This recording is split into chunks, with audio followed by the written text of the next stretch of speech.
Hey, hey, good morning, everybody. Hi, and welcome. Welcome to the Boss Productivity Group. And welcome to Monday, the second week of our sprint and the last sprint of quarter one. We are cooking along here in 2021, and things are getting crazy. I'm Cheryl Texera, for those of you who don't know me, and I am a certified project manager, and my mission is to um, level the playing field for you so that you can utilize project management principles and the framework of Scrum used by companies all over the world to have a sustainable productivity system. It's used in marketing, it's used in IT shops. And since you are pretty much doing both of those things, I decided that I would start teaching people these frameworks and these principles so that you can stop overwhelm in its tracks. You can work on projects instead of just a huge to-do list, and simplify the way you do your business. So today we're going to talk about time blocks and how you can use those within your Kanban board to make your Kanban board a little bit more useful. Now, it can get a little bit overcomplicated, so I want you to, be discretionary about what you choose. I'm going to be showing you different things that you could do if that are possible in Trello. But you can also just do a Kanban board on a whiteboard, or you can do it on a piece of paper. I have a paper planner that I use,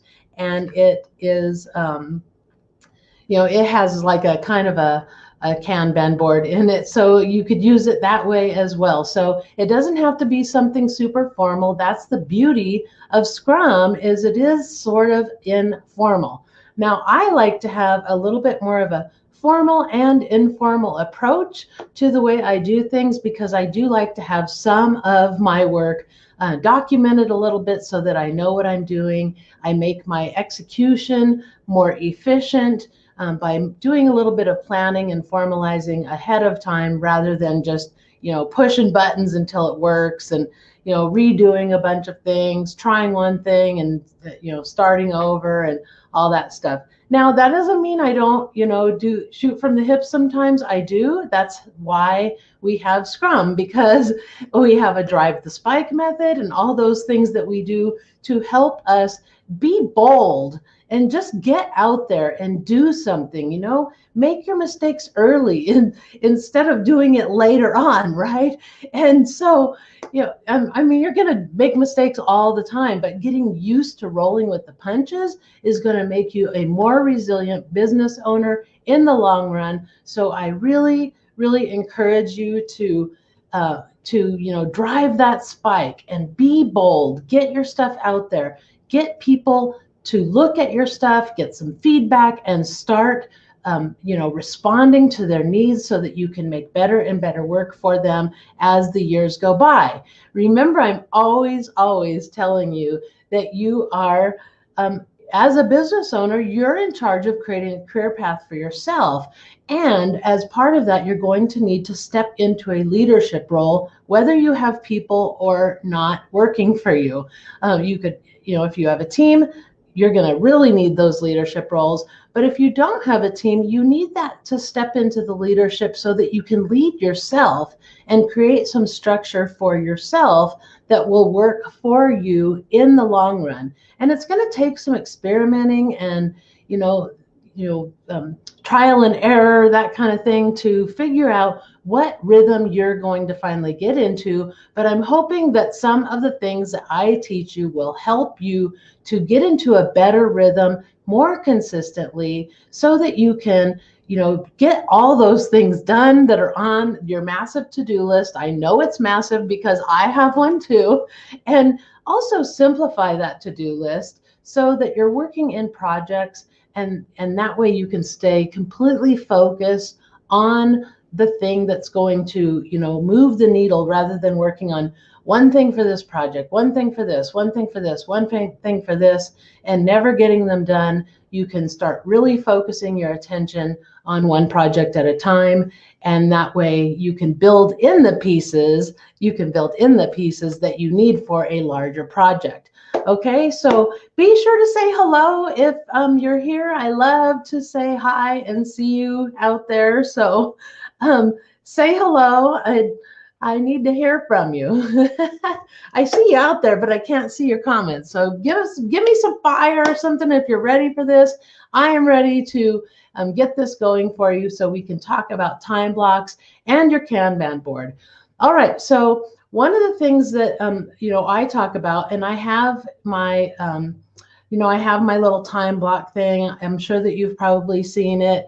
If you hi Boston, hi, how's it going? That's great. All right, so the time blocks are a really useful tool, and I've heard time blocks around the internet and stuff, and I'm not even sure if the time blocks that are around the internet are the same as my time blocks, but the time blocks I'm talking about are green and yellow and red and black time blocks. And the green and yellow time blocks are really your office hours. Those are the ones that are going to actually get you to work. And a green time block is a time when you can work uninterrupted. Maybe everybody's gone from the house or whatever, baby sleeping or whatever is going on in your household. Everybody's gone or everybody's working on something else, and you can work on your stuff uninterrupted.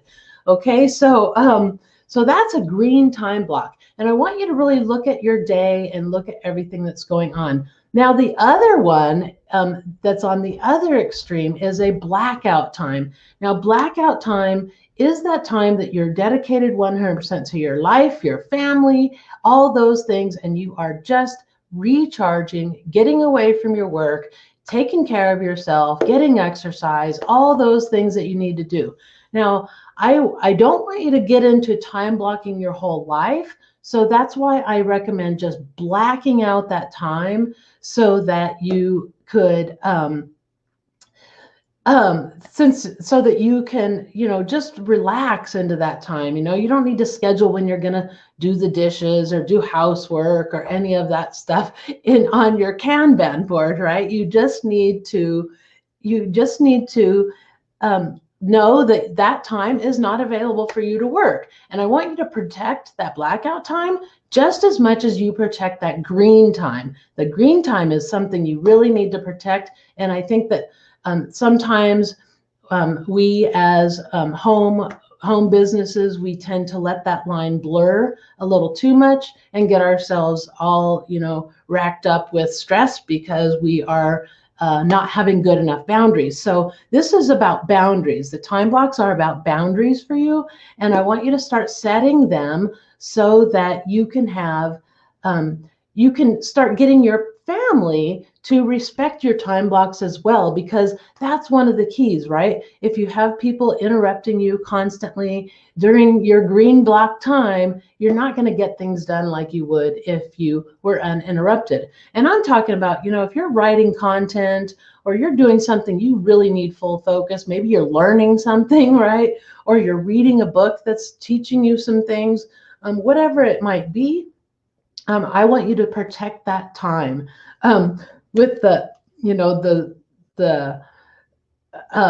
fierceness, of a mama bear, right? I want you to protect that time, and I want you to protect your blackout time with the fierceness of a mama bear as well.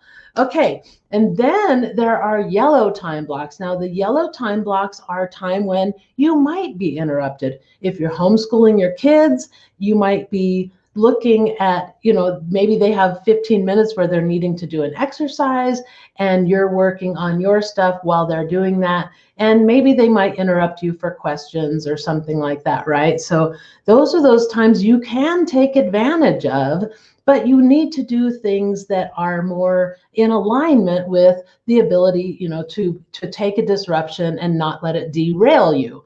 And so think about that. That might be something like, creating images for your for your blog or for your whatever your next social media content is. Even creating social media posts might be something you could do in yellow time blocks. If you're not doing a huge message or something like that, a huge post, you can probably actively create social media content while you might have some interruptions and stuff. It probably, because usually those things are in smaller increments as well, right?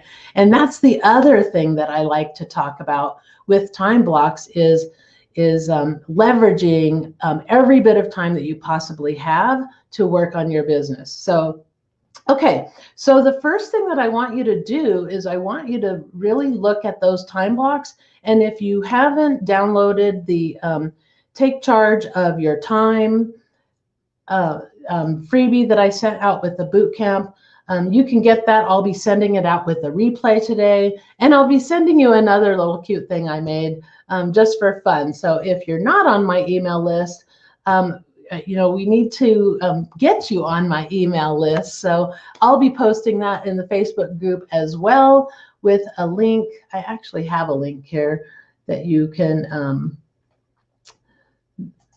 utilize. Well, I thought I did. Oh, I sent it to myself in Messenger.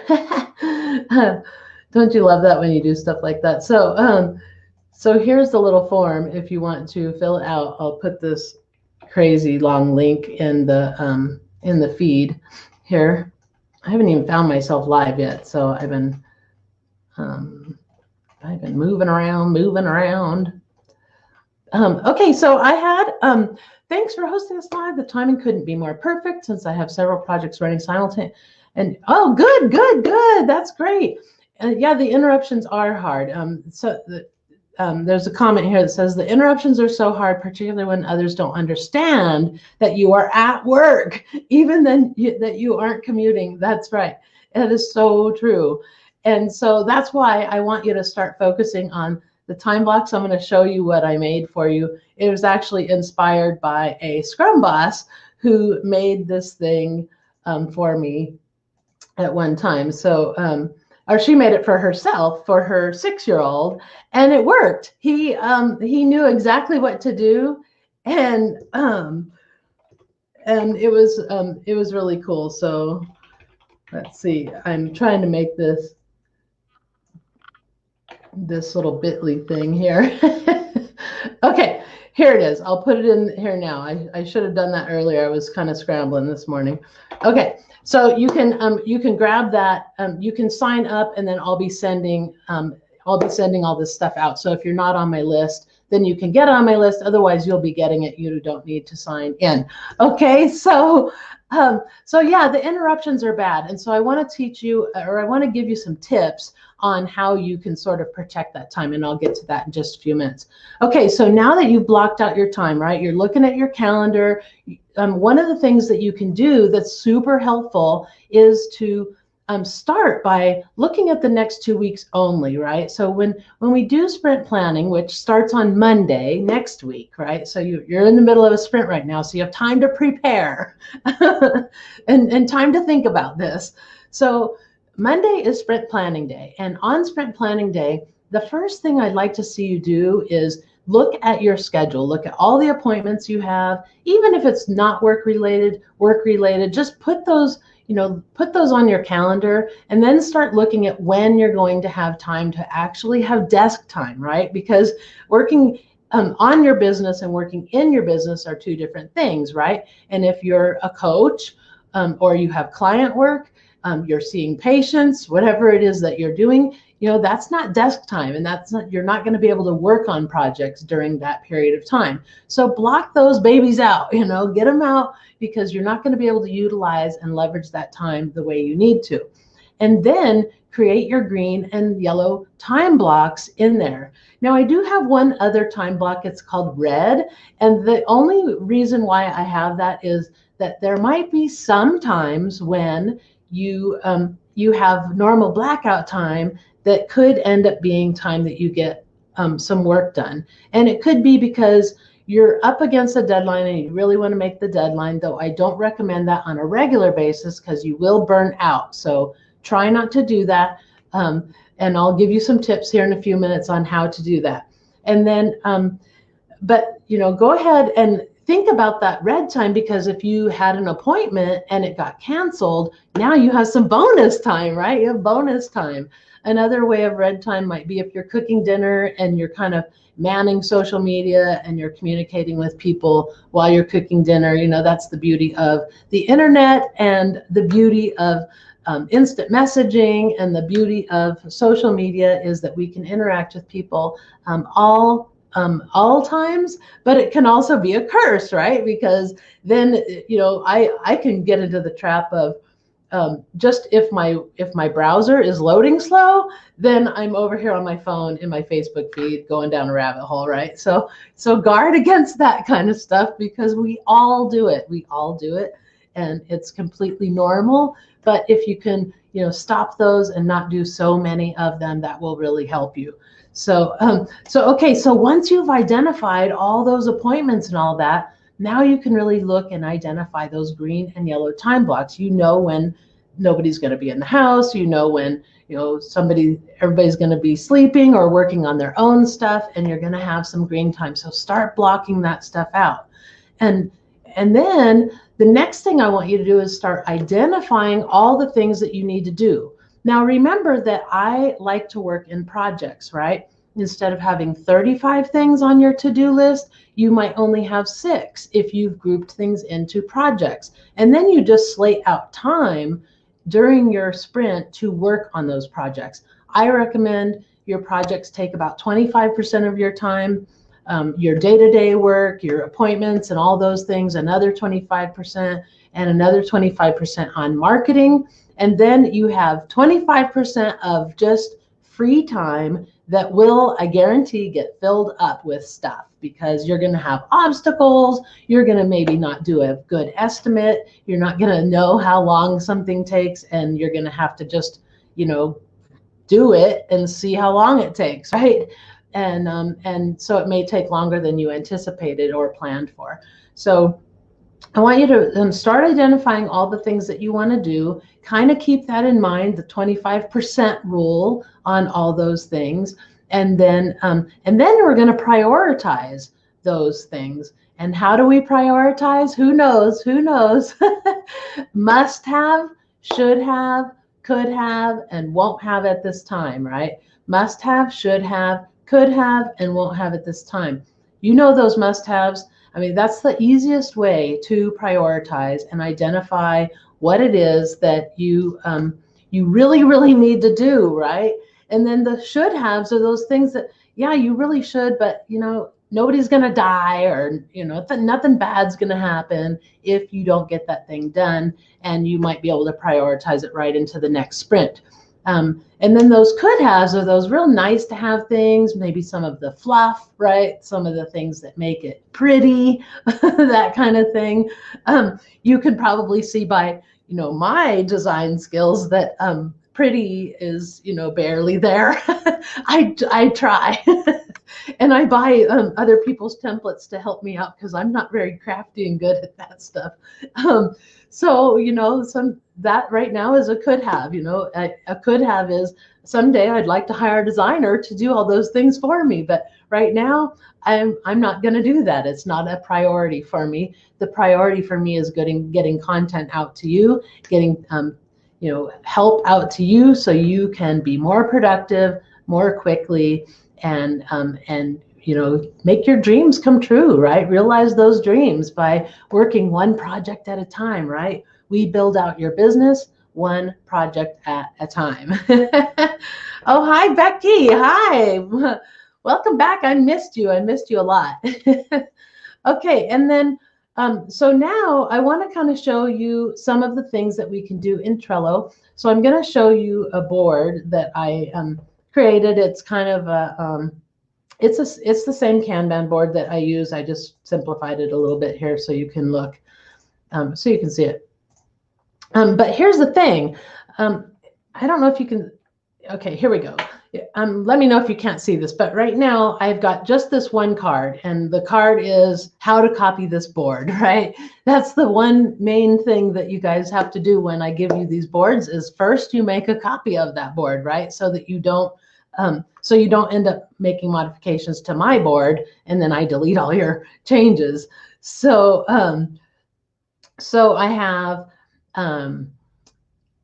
it as multiple things. I've created these things called labels in Trello, and they're really pretty handy. So you can see I've made them. I've put a big red must-have on there. I put a big stop, do this first, so that you see it, right? And then I put green time required because I need your full attention just for a few minutes to make a copy of this board so you don't lose your changes and you don't stomp on my work. And then the last one I put in here is that it's a less than 15-minute task. So the cool thing about these is you can actually make them smaller. So if you start creating patterns and things like that for your labels, you'll be able to recognize them just by that particular thing. But it's easy enough to just open them up. You just click and click, and it opens them right up. It's pretty cool. And then you can open the card, and that is where the labels are nice and big for you. And if there's a labels thing right here, you can create all your different labels. These ones are made so that they are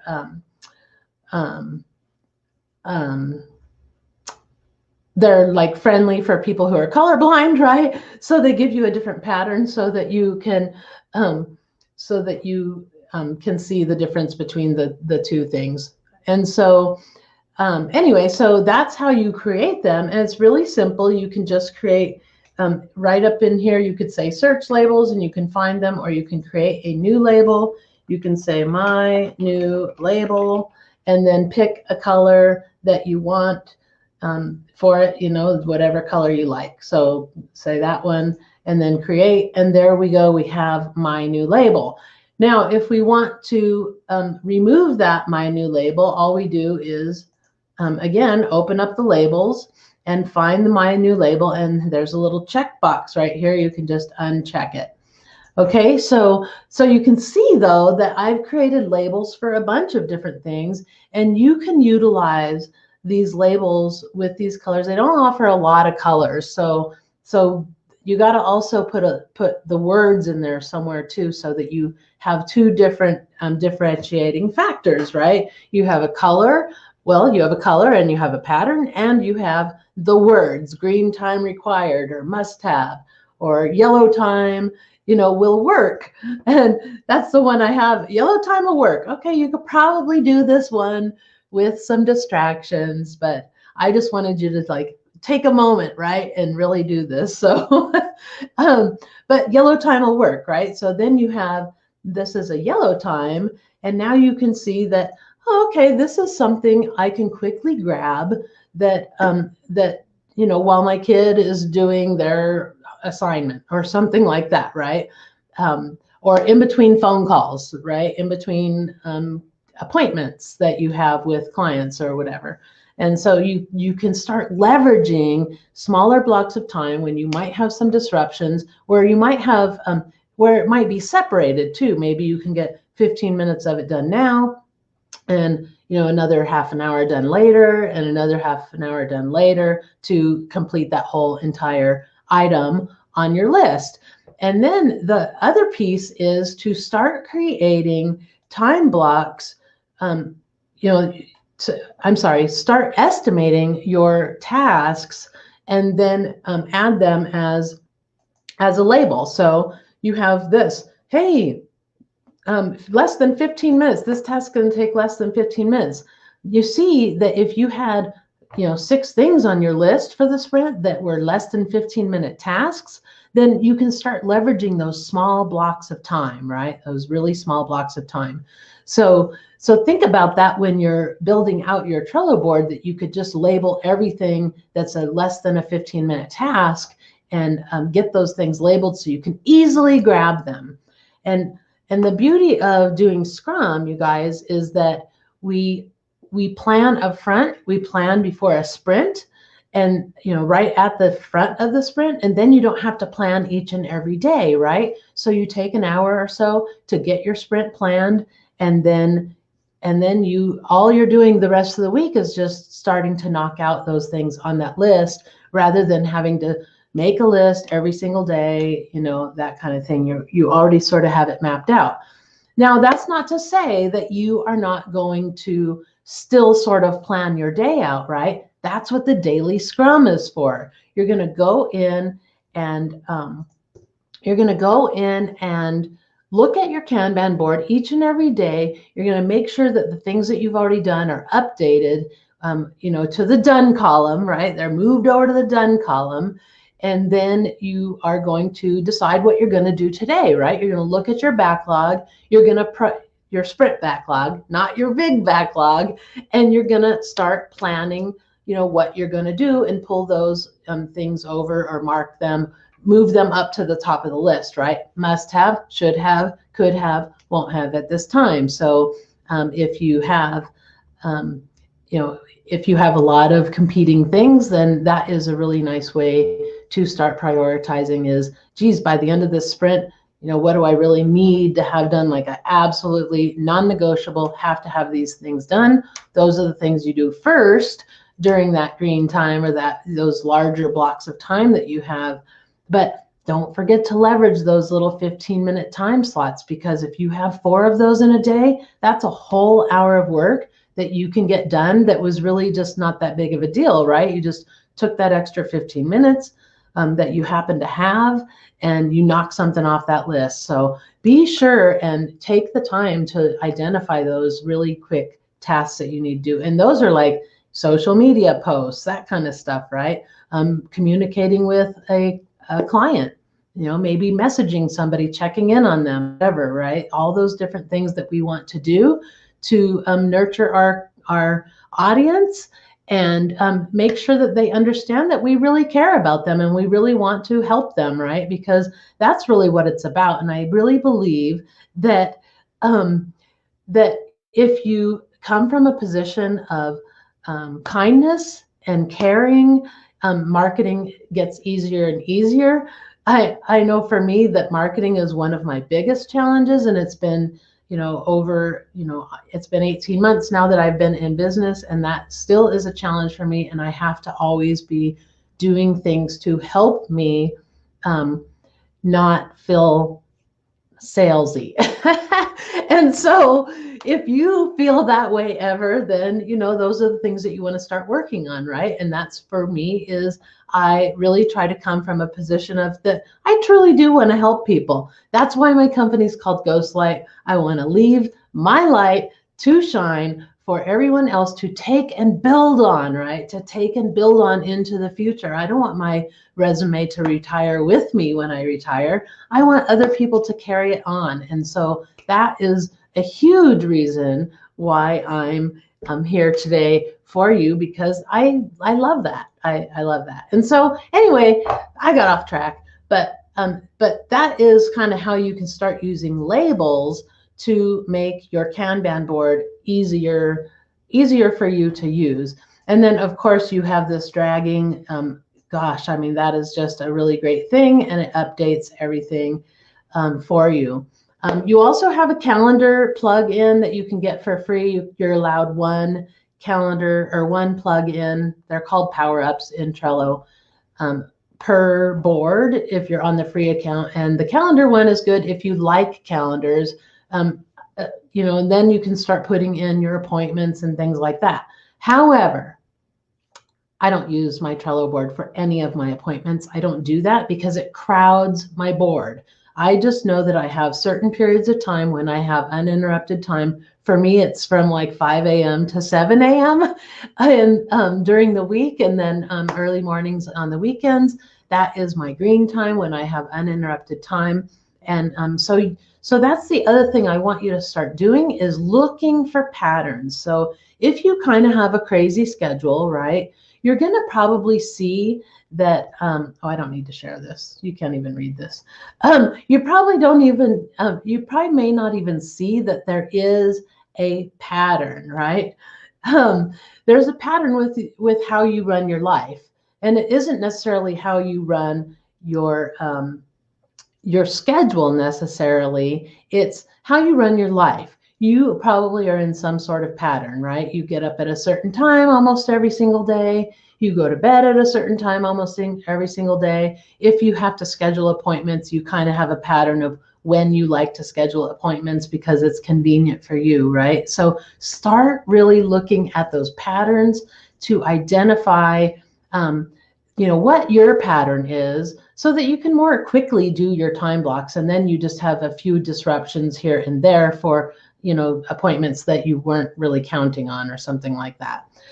Okay, so there's a couple questions. That's awesome insight. I don't want to get my resume to retire with me. That's right. We don't, right? We got to pass it on. That's our jobs, right? As we get older, we get closer to retirement, and so you want to have those years that you can start passing things on to people and letting them take it, because one of the things I love about IT, and I've been in IT a long, long time, is this concept of open source that has come about over the last, I don't know how many years now, 10 years or something, maybe 5 years, but it's the idea that we all start sharing our code. And so you'll see there's a lot of things called open source code. And that is really the principle is, okay, we've built this incredible thing, and now take it and go to the next level with it, and the next level, and the next level. I mean, can you see how, like, whoa, the breakthroughs that we could have? I mean, that's one of the reasons why we have things like robotics and stuff like that happening, is because we're sharing code and we're sharing the milestone that we made, right? So that the next person can take that milestone and build on it and create a new milestone, and the next and the next and the next. So I feel like it's kind of my duty to get my knowledge out there and to help other entrepreneurs out there to manage the overwhelm of their business and get things done one project at a time to build out the dream business that you want.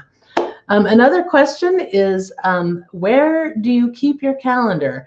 I actually have, I have two, well, kind of one. I keep my calendar on my Setmore software, because that's the software that clients can book a meeting with me, and that syncs with my Google Calendar. So I keep everything, I keep it all there. So that works pretty well for me. If I keep everything maintained on Setmore, then do a syncing. I actually purchased the upgrade now, so if I put something on Google, it actually syncs to my Setmore, which is great. It's two-way, so it kind of is worth the to pay the premium price on that, because it also, well, it has two-way sync that's automated, which is really nice, and you can set recurring appointments on your Setmore rather than having to keep putting them out there, right? So that's a pain. So I started doing it for a while because I was being cheap, and then finally I just got, that was enough. But I wouldn't recommend purchasing it until you know that that's the software you're going to use. Instead, there's like Calendly, there's all kinds of different ones, right? So any of those are out there, and for a price, you can get all the different features, such as those. Okay, so you're going to be color coding those tasks. You're color coding them by, the priority of them: must have, should have, could have, and won't have at this time. And then you're color coding by, whether it's a green task or a yellow task. Now, here's the thing: like, that's different than green time and yellow time, right? Green time and yellow time is uninterrupted time, and time when you can work, but you might be interrupted. A green task means that you need green time to do that task, right? A yellow task is that, yeah, you could probably get away with doing it during yellow time, so mark it yellow. So those kinds of little things are quick reminders of what it is that you have to do and how much full concentration and focus you need. So if you're going to start a green task, I recommend starting with all of your browsers closed except for your Kanban board, and then pull up that task and pull up all the things that you need to complete that task, and that's it. Don't have anything else up, because it will distract you. And sometimes just starting over, number one, if you just pull all your browsers down and start over, and give your computer a minute, things will move faster too, right?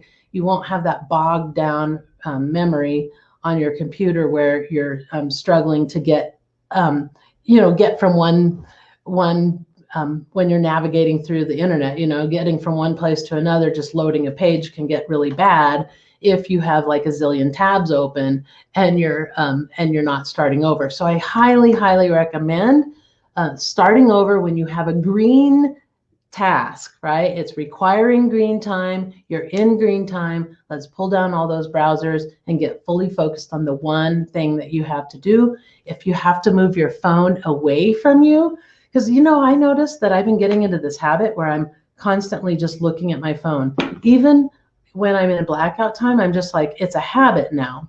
And I actually am moving my phone away from me when I want to stop because I want to break that habit. It's ridiculous. And because I feel like I'm starting to get like where I'm being like rude, where I'm pulling up my phone when I'm chatting with people and stuff. So I got to stop it. Okay, so doing all that. Now, the other thing that you can start doing is estimating those tasks, right? The milestone or the place where you start is it less than an hour or more than an hour? If it's less than an hour, is it a 15-minute task? Because if it is, man, you want to label that sucker so you can leverage that 15 minutes, right? If it's an hour, then put it that it's an hour. You can create labels for that. If it's 2 hours, fine. 3 hours and 4 hours, you might want to start breaking those down into like little milestones, right? So you might have a larger task that really is one task, but you might have some milestones you can set for yourself so that you can have a stopping point after 1 or 2 hours. I'm sorry. I have a tickle in my throat. So that you don't have these big giant things that you have to do. That one is, if it's over 4 hours, there's a real good chance you have not estimated correctly. Either it's not going to take you as long or it's going to take you longer. So it's better to start really trying to break those things down into things that you can actually estimate. And you'll get better at estimating. I mean, it's not easy at first, right? One of my clients was doing a project, and she thought, I could probably get it done in one sprint, 2 weeks. And it took her 2 sprints. And even then it was a little bit tricky, with all the other things she had to do. It's not like she was working on that constantly, right? But so there's 2 different parts to estimating. You can see just by that example is, one, you have to estimate how many working hours is it going to take to get that thing done? And then how many hours do I have in my sprint that I can actually do that thing? So if you have 8 hours of working time on something, but you only have 6 hours during a sprint to actually work on that project, then you're going to probably take 2 sprints to do it, right? And then, with fluff, and, we kind of do a 75% rule on estimates, is that, if you think something's going to take an hour, it might take an hour and 15 minutes, that kind of thing, right? If you think it's going to take 45 minutes, it'll probably take an hour. So, kind of adding a little bit of padding on your estimates, especially at first, when you're learning how to do estimates. It's one of the more difficult things to do. Even in the IT world, it's one of our biggest challenges, is getting people to accurately estimate not just the number of hours it's going to take, but the when they are actually going to get that thing done. So I really suggest at first to just start with how many hours is it going to take you, and start measuring that. You can clock it. There's an app on your phone. You can get one is called Worklog, that I like because it just has this ability to punch in and punch out, right? And so that makes it kind of nice. You can punch in and out, and then you know exactly how long it took to do that thing. Okay, so I have this cute little thing that I created for you. I'm hoping it's gonna, here it is. It's kind of cute. Let me just pull it up. because a friend, actually a Scrum boss created it for her 6-year-old. So here's the thing: 6-year-olds they do know what time blocks are, and um, they can they can go away when it's green time, and um, not be killed, I mean, it won't kill them to go away. So it's really cute, though. Her story was that she created this thing, and it's like this. It was similar to this, and so she just put this whole sheet on her fridge, and then she'd flip it one way or the other if she was in green time or yellow time for him. And so occasionally he would interrupt her when she was in green time, and she'd say, "Oh, honey, I'm in green time right now." And he'd say, "Oh, okay, I'll come back." I just thought that was so cute. He's 6 years old. So I created these cute ones. I created one with a superhero lady and a superhero guy for our guys in this group, to be able to tell your family, please do not disturb. I am in green time. I will be available at. And then you can put the time, right? And you could even draw a picture of a clock on that thing, to put the hands where they're supposed to be, so that if you have a little one, they can look at the clock and compare it to your little drawing of a clock to see when that time will be, right? And then I have it upside down, so you can just flip it, and you just put it on your fridge and you just flip it. And it's printable, of course, so you can just print it anytime you need it. If people are not respecting your boundaries, then you can print it up and you can throw it on the fridge and ask them to respect your boundaries. Now, here's the key, though, to them respecting the boundaries is you also respecting the blackout time boundaries, right? That's why I was saying I have this bad habit. Well, when I'm having blackout time with my husband, we're hanging out. I don't want to be doing that, being on the phone and everything. I want to focus on hanging out with my husband and chatting with my husband and being a good partner to my husband, right? And so I highly recommend that if you want people to respect your time, then you have to respect the time that you give them, and give them your undivided attention as much as you possibly can. Some lessons learned from a lifetime of being a parent. And having those regrets and looking back as they're getting older and thinking, God, I wish I would have, just been a little more focused on them sometimes when I wasn't.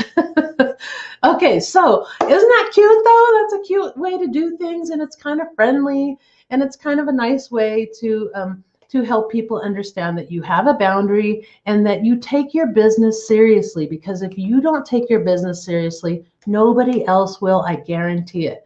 So I want you to take it seriously. You're creating a career path for yourself. I want you to step in that leadership role, and then, make it happen for yourself, one project at a time. You can do it. You can do it. What you have to give is what nobody else has to give, because nobody has all the skills, experience, and you-ness that you have, right? And that's what helps you resonate with people, is just being who you are, and the personality you are. With social media, we are more than ever hiring people because of the person they are, rather than just, by the skills, experience, right? The person is also very important to us, and it's easier now than ever to access personalities and learn about people. So keep that in mind, and as you go through your journey. Okay, so the last thing that I wanted to talk about is my cart is still open. Whoops, I don't want to do that. I want to stop sharing. Sorry, I hate this. The share thing is on the other side. It gets me all weirded out. Okay, so I want to share with you that my cart is still open, and tomorrow I am going to have at 7 o'clock tomorrow morning. I'm going to have an open house. I decided to do an open house. I just thought that would be kind of fun. In traditional businesses, you have an open house, right? You tell the Chamber of Commerce, and you invite people, and you put it in the newspaper that you're having an open house, and I'm putting it out there that I am having an open house tomorrow at 7 a.m. and I will be in there for at least 30 minutes. And depending on how many people show up, I'll stick around for an entire hour. And so I'd like you to come. I'm inviting you to come to just hang out with me. It's BYOC, bring your own coffee, because I'd provide refreshments if I could, but I can't. so um, so that is that. So I'm having an open house tomorrow at 7. And then also I want you to, if you can, if you'd like to learn more about working with me and joining the Scrum Boss Academy, or finding out what else I can help you with, so I can get you organized and get you working on the projects that matter, so that you can keep moving forward in your business and you can manage all that crazy overwhelm. I encourage you to set an appointment. I created a bit.ly link for my Set More calendar. It is, you can see it down there. It's bit.ly/meet Cheryl T. Meet Cheryl T. You got to put the T at the end because Meet Cheryl was taken. So Meet Cheryl T. Grab that link right there and set an appointment with me. Let's see what we can do, how we can work together. I have all kinds of options. I have the coaching program, of course. Right now it's a 6-month program, and it's really great because we really work hard to get you completely focused on what you need to do now. I hold you accountable, so you're going to work on one project at a time, and I'm going to help you and support you all the way through those projects. We have several meetings every single week so that you can stay on course and you can make sure that you get help if you get stuck anywhere, right? I can help you get out of that. But then we're going to knock out project after project to help you build out your funnel, help you do whatever project it is that you're working on right now. And I can help you get it organized, get your to-do list ready, and get you ready to execute, so you don't spend all that time in planning mode and perpetual planning, and you don't stay stuck in perfectionism. We get it to a place where we can test, and I help you test it even, and help you work through all of the problems that you might have. So please set an appointment. Let's talk. Let's determine if we are a good fit to work together in the future or now, whatever it is. And I'd love to have you there. So stop by the open house or set an appointment with me, and let's do this thing, right? Let's do this. You can do it. It is your legacy that you want to leave. It's your ghost light. Let me help you build it. Let me help you build that dream, because it is going to make a huge difference in your life and the life of your family if you can get really focused and finally make that dream really come true, right? You finally make that dream come true. You've been wanting it for a long time. I know you have, because I had to. I've been in the blogging world and everything since 2012. I know what it's like, and I've been on the struggle bus. I know what it's like, and it takes a long time to figure it all out. And I want to help fast track you on everything that I have learned and all the money I have spent on expensive coaches, because I have spent a lot. And so I want to help you get there. And if you are trying to get yourself prepared to hire a business coach that's going to help you with your specific thing, this is the greatest place to start, right? Is first get your systems all organized so that you can take that input, implement projects. Because one of the things I did is I signed up for a coach, and it was great, and all the work was great, but I was not able to leverage that entire coaching program during the time I was there because I wasn't organized enough, and they didn't organize things into projects for me so that I could just bang each project out. And lesson learned, that was a while back. So I've learned a lot since then, and duh, stupid me. I mean, here's the crazy thing that we do a lot, you guys, is that we we actually forget to use some of the skills and the tools that we have in our work environment. Like if you have a 9 to 5, think about the organizational tools that you use in that 9 to 5 that you could leverage over for yourself here. That's why I created that file management system. If you didn't take advantage of that, you can still get it. That is at the scrumboss.com/FMS. So that file management system is a huge game changer in getting you more organized and having it, so that you can easily retrieve documents that you need and stuff like that. So it's free right now. It's not going to be free for long. I'm going to be developing that into a full-on course. And so I encourage you to take advantage of it now if you need to get organized so you can move to the next level of your business. Okay. All right, you guys. I hope to see you in the comments. I hope to see you making appointments with me. And please show up to the open house tomorrow at 7. Bring your own coffee. We'll have a chat and hang out together. I'd love to see you. All right. Okay, everybody, take care. See you in the comments.